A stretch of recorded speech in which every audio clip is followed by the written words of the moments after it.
স্থলবন্দর এলাকায় 50 কেজি পেঁয়াজের বস্তা বিক্রি হচ্ছে মাত্র 100 টাকায়। অতিরিক্ত গরমে আপনার পচে গেছে, নষ্ট হয়ে গেছে, কাস্টমার নাই, এগুলা 10 থেকে 12 টাকা কেজিতেও কেউ নিচ্ছে না। পশ্চিমবঙ্গের ঘোচাডাঙ্গা সহ অন্যান্য সীমান্ত দিয়ে বাংলাদেশে খালাসের অপেক্ষায় ছিল পেঁয়াজ ভর্তি অর্ধশতাধিক ট্রাক। পণ্য খালাস না হওয়ায় বিপাকে ব্যবসায়ীরা। বন্দরে নষ্ট হচ্ছে হাজার হাজার টন পেঁয়াজ।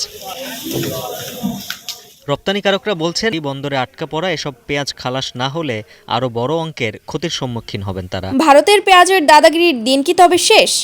ভারত সীমান্তে পড়ছে হাজার হাজার মেট্রিক টন ভারতীয় পেঁয়াজ, কারণ এখন বাজারে রাজত্ব করছে আমাদেরই দেশীয় পেঁয়াজ।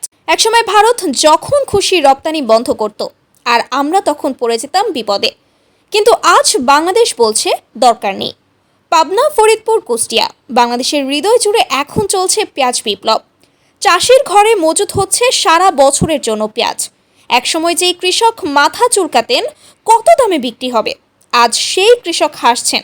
এইবার বাজার আমাদের হাতে, কারণ এবছরে বাংলাদেশে দেশীয় পেঁয়াজের উৎপাদন 25 লাখ মেট্রিক টন ছাড়িয়েছে। ভারত এবার শুল্ক তুলে দিল, কিন্তু তাতেও কিছু হলো না। সীমান্তে দাঁড়িয়ে থাকা হাজার হাজার ট্রাকে পচছে পেঁয়াজ। বাংলাদেশি ব্যবসায়ীরা সাফ জানিয়ে দিচ্ছেন আমাদের দরকার নেই। এটাই কি তবে ভারতের কৃষি কূটনীতির ব্যাকফায়ার? বাংলাদেশে পর্যাপ্ত পরিমাণ পেঁয়াজ আছে, এই পেঁয়াজের স্বয়ংসম্পূর্ণ বাংলাদেশ।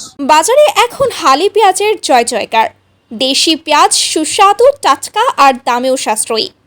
গ্রাহক বলছে ভারতীয় পেঁয়াজ না খেলেও চলে, দেশীয় পেঁয়াজই আমাদের গর্ব।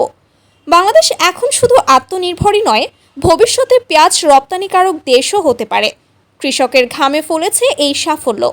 ভারতের ওপর নির্ভরশীলতা কাটিয়ে বাংলাদেশ আজ মাথা উঁচু করে দাঁড়িয়েছে। এই বিজয় আমাদের কৃষকের, আমাদের মাটি। ভারতের দাদাগিরির দিন শেষ, বাংলাদেশ এখন নিজের পথে। 4 লক্ষ টাকা আবার আলু হলো রে ভাই, আবার 4 লক্ষ টাকা আলু ক্ষতি করছে। আমাদের গোলায় দড়ি লিয়া ছাড়া আর কোনো উপায় থাকবে না। সরকারের কাছে আমি হাত জোড় করে নমস্কার করে বলছি, যেন আপনাদের কাছে এই বার্তা আমরা পৌঁছাতে পারি, চাষি ভাইরা দিয়ে যেন আপনারা একটু মুনাফা আমাদেরকে দেন। কলকাতার চাষিদের চোখে এখন শুধু হতাশা আর কান্না। ফসল ফলিয়েও তারা আজ পথে বসেছে। সরকারের কাছে হাত জোড় করে বলছে আমাদের বাঁচান। আমরা আলুতে লাভ তো দূরের কথা, আমাদের আসল পয়সা উঠছে না। চাষিদের এখন একটাই কাজ, আত্মহত্যা করা। এই আত্মহত্যা ছাড়া চাষিদের আর কোনো পথ নাই। আপনি কি গর্বিত এই অর্জনে? তাহলে ভিডিওটা শেয়ার করুন, কমেন্ট করে আপনার মতামত জানান। আজকের ভিডিও এই পর্যন্তই। ভালো থাকবেন, আল্লাহ হাফেজ।